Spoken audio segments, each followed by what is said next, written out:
ಹೋರಾಟ ಮಾಡ್ತೀನಿ. ನನ್ನ 100 ಕೇಸಲ್ಲಿ ಚಿಂತೆ ಇಲ್ಲ. ಒಂದೊಂದು ಪದ್ಮಭೂಷಣ ಪ್ರಶಸ್ತಿ ಸಿಕ್ಕಂಗ ನನಗೆ ಕೇಸ್ಗಳಂದ್ರೆ ಪ್ರಶಸ್ತಿಗಳು ಸಿಕ್ಕಂಗ ನಾನು ಕನ್ನಡಕ್ಕೋಸ್ಕರ ಹೋರಾಟ ಮಾಡ್ತೀನಿ. ಇವತ್ತೆಲ್ಲ ನೀವು ವಿದ್ಯಾರ್ಥಿಗಳು ಸಾಕಷ್ಟು ಜನ ಬಂದಿರಿ. ಯುವಕರುಗಳು BA BCom ಇಂಜಿನಿಯರ್ ಓದ್ಬಿಟ್ಟು ಬೆಂಗಳೂರಲ್ಲಿ ಕಾರ್ಮಿಕರಿಗೆ ಕೆಲಸ ಕಟ್ಟಡ ಕಾರ್ಮಿಕರಾಗಿ ಬೆಂಗಳೂರು 3ನೇ ಮಾಡಿ 4ನೇ ಮಂದಿ ಸಾಯ್ತಾ ಇದ್ದಾರೆ ನಮ್ಮ ಹುಡುಗರುಗಳು. ಉತ್ತರ ಕರ್ನಾಟಕ ಹುಡುಗರುಗಳು 1800 ಬಾಡಿಗಳು ಕಳಿಸಿದ ಸತ್ತಿರ ಹುಡುಗರುಗಳು ಬೆಂಗಳೂರಲ್ಲಿ ಬಿದ್ದದಂತರು 5 ಲಕ್ಷ 10 ಲಕ್ಷ ಹೋರಾಟ ಮಾಡಿ ಪರಿಹಾರಗಳು ಕೊಡ್ತಿದ್ದೀನಿ. ನೀವೆಲ್ಲರೂ ಡಾಕ್ಟರ್ ಆಗಬೇಕು, ಇಂಜಿನಿಯರ್ ಆಗಬೇಕು, IPS ಆಗಬೇಕು.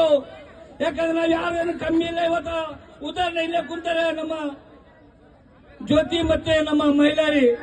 ಬೆಳೀರಿ, ಕಲಾವಿದರಾಗಿ ಬೆಳೀರಿ, ಡಾಕ್ಟರ್ ಆಗಿ ಬೆಳೀರಿ, IPS ಆಗಿ ಬೆಳೀರಿ. ನಮ್ಮ ಕಲ್ಯಾಣ ಕರ್ನಾಟಕ ಹುಡುಗರು ಪರ್ಕೆ ಕೊಟ್ಟರೆ ಕಸ ಬೆಳಕು ತಯಾರಿರ್ಬೇಕು, ವ್ಯಾಪಾರ ಮಾಡಕ್ಕೂ ತಯಾರಿರ್ಬೇಕು, ಹೋರಾಟ ಮಾಡಕ್ಕೂ ತಯಾರಿರ್ಬೇಕು. ಇವತ್ತು ನೋಡಿ ಖಾಲಿ ಚಂಬಿಡ್ಕೊಂಡು ಮಾರುವಾಡಿಗಳು ಬರ್ತಾರೆ ಇವತ್ತು ಕರ್ನಾಟಕಕ್ಕೆ. ಬಂಗಾರ ವ್ಯಾಪಾರ ಮಾಡ್ತಾರೆ, ಪಾನಿಪುರಿ ವ್ಯಾಪಾರ ಮಾಡ್ತಾರೆ. ಅಲ್ಲಿಂದ ಮಾರಾಡಿ ರಾಜಸ್ಥಾನ ಕರ್ಕೊಂಡ್ಬಂದು ಅವ್ರ ಮಕ್ಕಳಿಗೆ ಉದ್ಯೋಗ ಕೊಡ್ತಾರೆ. ನಮ್ಮ ಮಕ್ಕಳಿಗೆ ಕೆಲಸ ಕೊಡಲ್ಲ. ಅವ್ರನ್ನೆಲ್ಲರೂ ಒತ್ತೋಡಿಸ್ಬೇಕಾಗಿದೆ ಇವತ್ತು.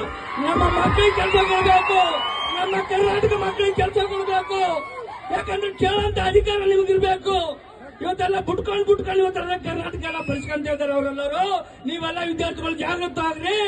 ಇವತ್ತು ನೀವೆಲ್ಲರೂ ಹಿಂದಿ ವಾಲೆಗಳು ಬರ್ತಾರೆ. ಹಿಂದಿ ವಾಲೆಗಳು ಬಂದ್ಬಿಟ್ಟು ಹಿಂದಿ ದಬ್ಬಾಳಿಕೆ ಮಾಡ್ತಾರೆ. ಬ್ಯಾಂಕ್ ಅಲ್ಲಿ ಕನ್ನಡ ಮಾತಾಡ್ತಾ ಇಲ್ಲ. ಅವರೆಲ್ಲ ವಿದ್ಯಾರ್ಥಿಗಳನ್ನ ಕೇಳಬೇಕು, ಕನ್ನಡ ಮಾತಾಡೋ ಬಳಿ ಮಗನೇ. ಈ ನಾಡಲ್ಲಿ ಅನ್ನ ತಿಂದಿ ಸಂಬಳ ನಮ್ಮ ಕರ್ನಾಟಕನೆಲ್ಲ ಸಂಬಳ ಕೊಡ್ತಾರೆ. ನೀವೆಲ್ಲ ವಿದ್ಯಾರ್ಥಿಗಳು ಜಾಗೃತ ಆಗಬೇಕು, ಹೋರಾಟಗಾರಬೇಕು. ಯಾಕಂದ್ರೆ ನನ್ನ ಮೇಲೆ ಇವತ್ತು 35 ದಿವಸದಿಂದ ಹೋರಾಟ ಮಾಡ್ತಾ ಇದೀನಿ. ಇವತ್ತು ಸಂಘಟನೆ ಕಟ್ಟಿದೀನಿ, ವಿದ್ಯಾರ್ಥಿಗಳ ಯುವಕರಿಗೋಸ್ಕರ ಸಂಘಟನೆ ಕಟ್ಟಿದೀನಿ. ಇವತ್ತು ನನ್ನ ಮಗಳು ಮಾತಾಡಿದ್ಲು, ಗುಲ್ಬರ್ಗ ಒಂದು ವಿದ್ಯಾರ್ಥಿ ಹುಡುಗಿ ಎಷ್ಟು ಚೆನ್ನಾಗಿ ಮಾತಾಡಿದ್ಲು. ಅಂತ ತರ 100 ವಿದ್ಯಾರ್ಥಿಗಳ ತರ ಮಾತಾಡುವಂತ ಶಕ್ತಿ ನಮ್ಮ ಕರ್ನಾಟಕ ಸೇನೆ ಮುಂದಿನದಲ್ಲಿ ಮಾಡುತ್ತೆ. ಇವತ್ತೆಲ್ಲ ವಿದ್ಯಾರ್ಥಿಗಳು ನೀವೆಲ್ಲ ನೋಡ್ತಾ ಇದ್ರೆ ಟಿವಿಯಲ್ಲಿ ಈ ಆನ್ಲೈನ್ ಬೆಟ್ಟಿಂಗ್ ರಮ್ಮಿಗಳ ಆಟ ಆಡಿಬಿಟ್ಟು ನಿಮ್ ತಂದೆ ತಾಯಿ ಸಂಪಾದನೆ ಮಾಡಿದ ದುಡ್ಡುಗಳೆಲ್ಲ ಹಾಳು ಮಾಡಿ ಸಾಯ್ತಾ ಇದ್ರ, ನೇಣು ಹಾಕಂತ ಇದ್ರ. ದಯವಿಟ್ಟು ಯಾರು ಆನ್ಲೈನ್ ಬೆಟ್ಟಿಂಗ್ ರಮ್ಮಿಗಳು IPL ಗೇಮ್ಗಳು ಯಾರು ಆಡ್ಬೇಕು ನಿಮ್ ಕೈ ಮುಗಿದು ಕೇಳ್ಕೊಂತೀನಿ. ದಯವಿಟ್ಟು ಎಲ್ಲ ಆಪ್ಗಳೆಲ್ಲ ಡೌನ್ಲೋಡ್ ಮಾಡ್ಕೋಬೇಡಿ, ಎಲ್ಲ ಡಿಲೀಟ್ ಮಾಡ್ಬಿಡ್ರಿ ದಯವಿಟ್ಟು. ನಿಮ್ಮ ಮೊಬೈಲ್ ಇರೋಂತ rummy game, online betting, IPL ಗೇಮ್ಗಳು.